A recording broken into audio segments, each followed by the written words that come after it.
உயிரே உயிரே படத்தின் இசை வெளியீட்டு விழாவில் இளம் நடிகர்களை நடிகை ராதிகா விமர்சனம் செய்திருப்பது கண்டனத்துக்குரியது என அப்படத்தின் இயக்குனர் ராஜசேகர் தெரிவித்தார். இது குறித்து அவர் செய்தியாளர்களிடம் கூறுகையில், எனது இயக்கத்தில் உருவாகியுள்ள உயிரே உயிரே படத்தின் இசை வெளியீட்டு விழா சமீபத்தில் சென்னையில் நடைபெற்றது. விழாவில் சிறப்பு அழைப்பாளர்களுள் ஒருவராக கலந்து கொண்ட நடிகை ராதிகா பேசும்போது, இளம் நடிகர்களுக்குள் ஒற்றுமை இல்லை, மல்லாந்து படுத்துக்கொண்டு எச்சில் துப்பிக் கொண்டிருக்கின்றனர் என்றார்.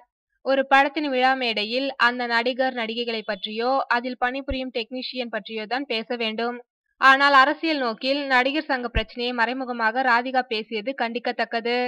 இளம் நடிகர்கள் அனைவரும் ஒற்றுமையுடன் தான் உள்ளனர். ஒருவருக்கு கதை செட் ஆகவில்லை என்றால் அந்த கதைக்கு யார் நடித்தால் நன்றாக இருக்குமோ அவர்களுக்கு மற்ற நடிகர்கள் சிபாரிசு செய்கின்றனர். அந்த அளவிற்கு இளம் நடிகர்களுள் ஒற்றுமை உள்ளது. மூத்த நடிகர்கள் அனைவரும் இளம் நடிகர்களுக்கு வழிவிட வேண்டும். இந்திய சினிமாவில் தமிழ் சினிமாதான் பொக்கிஷம் என மோகன் பாபு தெரிவித்தார். அப்படி இருக்கையில் இது போன்ற தவறான கருத்தை ராதிகா தெரிவித்தது நாகரிகமற்றது என்றார் ராஜசேகர்.